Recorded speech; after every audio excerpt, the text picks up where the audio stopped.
Beberapa bulan yang lalu saya pernah nge-review diffuser murah yang harganya 80 ribuan.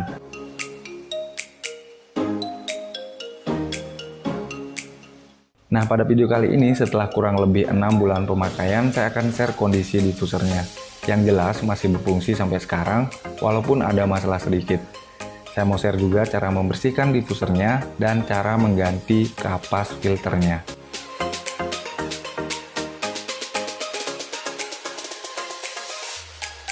Masalah seberapa sering kita membersihkan diffusernya sangat tergantung dari pemakaiannya. Terutama lagi kalau sering gonta-ganti minyak esensial, alat ini wajib untuk dibersihkan agar aromanya tidak menjadi campur aduk. Nah, selama ini saya gunakan campuran air dan cuka dapur untuk membersihkan bagian dalam diffusernya. Terkadang juga saya bilas dengan menggunakan air hangat.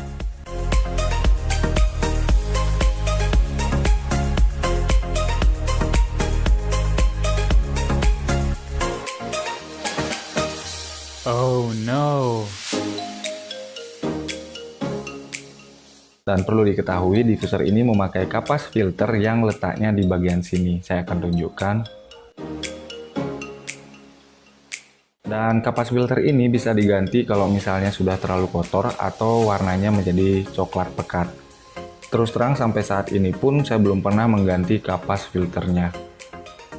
Saya pernah cek di online kapas filter seperti ini, cuma belum yakin apakah ukurannya sama. Jadi mohon maaf kalau belum terlalu jelas info tentang kapas filter ini. Mungkin kalau ada yang tahu, minta tolong di-share dengan berkomentar di bawah. 15 minutes later.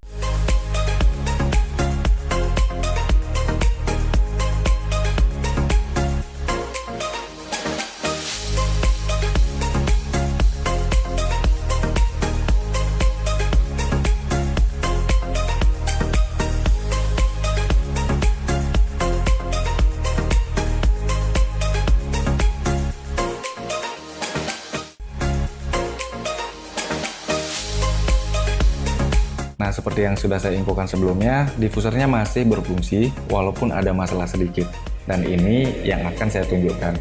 Jadi masalah yang pertama, lampu LED yang biasanya menyala setelah menekan tombolnya, nah sekarang sudah mati atau tidak menyala lagi. Jadi sudah tidak bisa sebagai lampu hias lagi.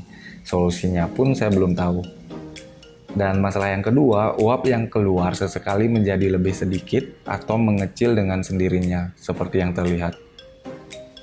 Kemungkinan karena kapas filternya perlu diganti. Sekali lagi, ini kemungkinan penyebabnya. Berbeda dengan PV Ultransmith yang harganya sekitar 400 ribuan, sudah 2 tahun lebih saya gunakan, masih awet sampai sekarang tanpa ada masalah. Sekian dulu video kali ini, semoga menjadi pertimbangan lagi kalau mau beli diffuser murah 80 ribuan seperti ini. Tetapi menurut saya pribadi, kualitasnya memang sesuai harganya.